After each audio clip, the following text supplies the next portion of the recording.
Hello and welcome to achievers hive dear learners. आज के video में हम बात करेंगे कि किस तरह से आप साइकोलॉजी के सब्जेक्ट में कॉलेज या यूनिवर्सिटी लेवल पर पढ़ा सकते हैं।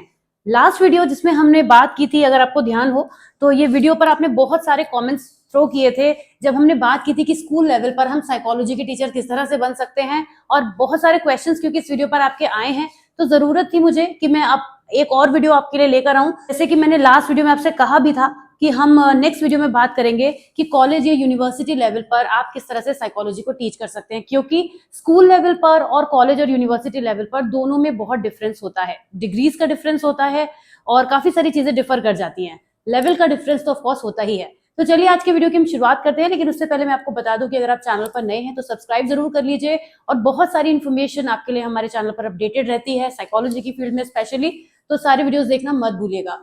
चलिए शुरुआत करते हैं आज के वीडियो की, जिसमें हम बात करेंगे कि कॉलेज और यूनिवर्सिटी लेवल पर आप साइकोलॉजी को टीच कैसे कर सकते हैं। लेकिन जब हम साइकोलॉजी की टीचिंग की बात यूनिवर्सिटी और कॉलेज लेवल पर करते हैं तो एक इंपॉर्टेंट बात समझने वाली यहाँ पर यह होती है कि कॉलेज में या यूनिवर्सिटी में डिफरेंट पोस्ट होती हैं। जैसे कि लेक्चरर की पोस्ट होती है, प्रोफेसर की पोस्ट होती है, असिस्टेंट प्रोफेसर जो उनसे नीचे आते हैं, इस तरह से वेरियस पोस्ट होती हैं जहां पर हम वर्क करते हैं। स्कूल लेवल पर तो आप टीचर ही होते हैं, क्योंकि मैंने बताया था लास्ट वीडियो में, जब आप क्लास 11th और 12th को टीच करते हैं तो वहां पे पीजीटी एक पोस्ट होती है। टीजीटी में साइकोलॉजी नहीं होता है, 10th से नीचे साइकोलॉजी सब्जेक्ट होता ही नहीं है। तो इसीलिए 11th 12th होने की वजह से सिंपल है, क्लियर हो जाता है कि आप स्कूल लेवल पर एक एज अ पीजीटी वर्क कर सकते हैं। सीबीएसई के स्कूल्स में आप जा सकते हैं, स्टेट लेवल के स्कूल्स में भी आप जा सकते हैं जहाँ पे हिंदी में मनोविज्ञान एक विषय है। इसके अलावा गवर्नमेंट जॉब्स में भी आप जा सकते हैं। पर जब हम कॉलेजेस की बात करते हैं तो यहाँ पर अलग अलग पोस्ट हो जाती है। जैसे मैंने बताया कि लेक्चरर की पोस्ट वो पोस्ट है जो बहुत इजीली एक्वायर कर सकते हैं, बहुत ही इजीली लेक्चरर की पोस्ट पे आप किसी भी कॉलेज में जाके साइकोलॉजी सब्जेक्ट को टीच कर सकते हैं। लेकिन उसके लिए भी कुछ बेसिक क्वालिफिकेशंस हैं जो होनी जरूरी है। आइए समझ लेते हैं कि वो कौन कौन सी पोस्ट है जिन पर आपको वर्क करना है। तो सबसे पहले आ जाता है जिसमें लेक्चरर। लेक्चरर इज समबडी जो लेक्चर्स प्रोवाइड करता है, जो टीचिंग कर सकते हैं। उसके बाद दूसरा होता है assistant professor. Assistant professor short में लिख देती हूं मैं यहाँ पे, असिस्टेंट प्रोफेसर। और तीसरे आते हैं प्रोफेसर, जो कि इसके ऊपर की पोस्ट होती है। तो मैं दो को ही लेकर अभी आपके सामने चलूंगी। अगर आप इनके डिफरेंस को और बारीकी से समझना चाहते हैं तो एक और वीडियो है जिसको आप देख सकते हैं, जहां पे हमने लेक्चरर और असिस्टेंट प्रोफेसर को सेग्रीगेट किया है कि किस तरीके से दोनों की क्वालिफिकेशंस और बहुत सारी चीजें एक दूसरे से वेरी करती हैं, रोल्स और रिस्पॉन्सिबिलिटीज कैसे डिफर करती हैं। लेक्चरर बनने के लिए आपको जरूरी है कि आपने आपका जो पीजी है वो आपने साइकोलॉजी में किया हो।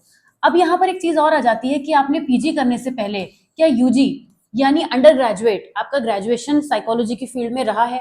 जब आप किसी कॉलेज में जाते हैं और लेक्चर की पोस्ट के लिए अप्लाई करते हैं तो ये वो बेसिक और मिनिमम क्वालिफिकेशन है जो आपके पास होनी चाहिए। इसके साथ में अगर आपने नेट क्वालिफाई किया हुआ है, अगर आपने पीएचडी क्वालिफाई किया हुआ है, पीएचडी क्लियर किया हुआ है, एमफिल आपने किया हुआ है, तो बहुत अच्छी बात है, आप फिर भी लेक्चर के लिए अप्लाई कर सकते हैं। लेकिन ये मिनिमम है। जैसे कि आपकी सिटी में कॉलेजेस होंगे डिफरेंट, तो आप वहां पर जाके जब एक लेक्चर की पोस्ट के लिए अप्लाई करेंगे तो आपके पास पीजी साइकोलॉजी होना जरूरी है। इसके साथ मिनिमम आप स्टार्ट कर सकते हैं। प्रॉब्लम कहाँ आती है, हमें ऐसा लगता है कि तो जस्ट एक पीजी है, क्या हम पोस्ट ग्रेजुएशन की डिग्री लेके किसी कॉलेज में पढ़ाना शुरू कर सकते हैं? बिल्कुल शुरू कर सकते हैं, लेकिन प्रॉब्लम तब आती है जब हमारे कॉम्पिटिटर्स वहां पे हमसे ज्यादा सर्टिफिकेशंस और एजुकेशन के साथ आ जाते हैं, तो वहां पर थोड़ी प्रॉब्लम आ जाती है। लेकिन अगर आप कॉन्फिडेंट इनफ है या फिर कुछ भी आपके पास वर्क एक्सपीरियंस है तो ये एक मिनिमम क्वालिफिकेशन है जो आपको चाहिए।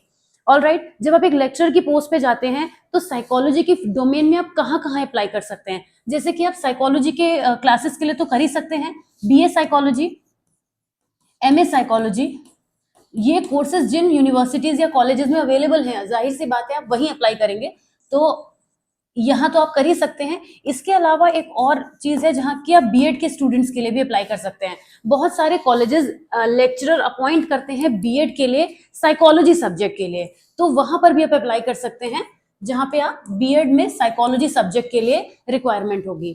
ऑलराइट, तो ये हो गया लेक्चरर की पोस्ट। क्योंकि बहुत सारे बच्चे हमारे चैनल पर एमए साइकोलॉजी के स्टूडेंट्स हैं, तो वो लोग ये सोचते हैं कि हम एमए साइकोलॉजी करने के बाद क्या करें, कौन सी जॉब के लिए अप्लाई करें, कौन सी वो जॉब्स हैं जो केवल एमए साइकोलॉजी एटलीस्ट करके हो जाए और हमें बहुत सारा नहीं पढ़ना है।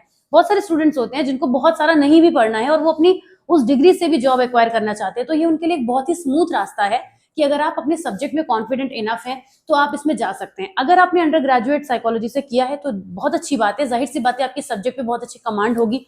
लेकिन अगर आपने नहीं भी किया है और फिर भी आप अपने सब्जेक्ट को मजबूत कर चुके हैं पढ़ाई करके या डिफरेंट कोर्स से सर्टिफिकेशंस लेके, या फिर आप कह सकते हैं कि आप कोचिंग्स वगैरह देते हैं, कुछ भी ऐसी चीजें आपके पास जिसकी वजह से आप कॉन्फिडेंट इनफ हैं, तो आपका कॉन्फिडेंस आपके इंटरव्यू में नजर आएगा।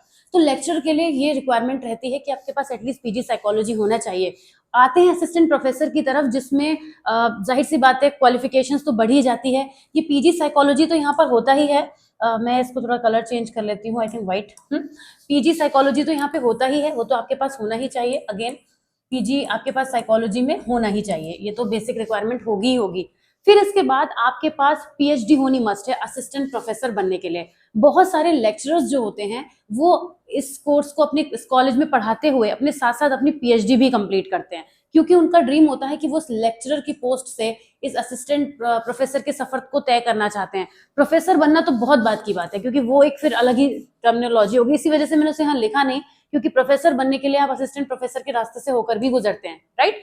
तो वो एक अलग बात हो गई, लेकिन लेक्चरर से असिस्टेंट प्रोफेसर आप बन सकते हैं तब जब आप अपने पीजी तो आप ऑफकोर्स कंप्लीट कर चुके होंगे, इसके साथ साथ आपने अपनी पीएचडी भी कंप्लीट कर ली हो। पीएचडी आपकी होनी जरूरी है साइकोलॉजी में।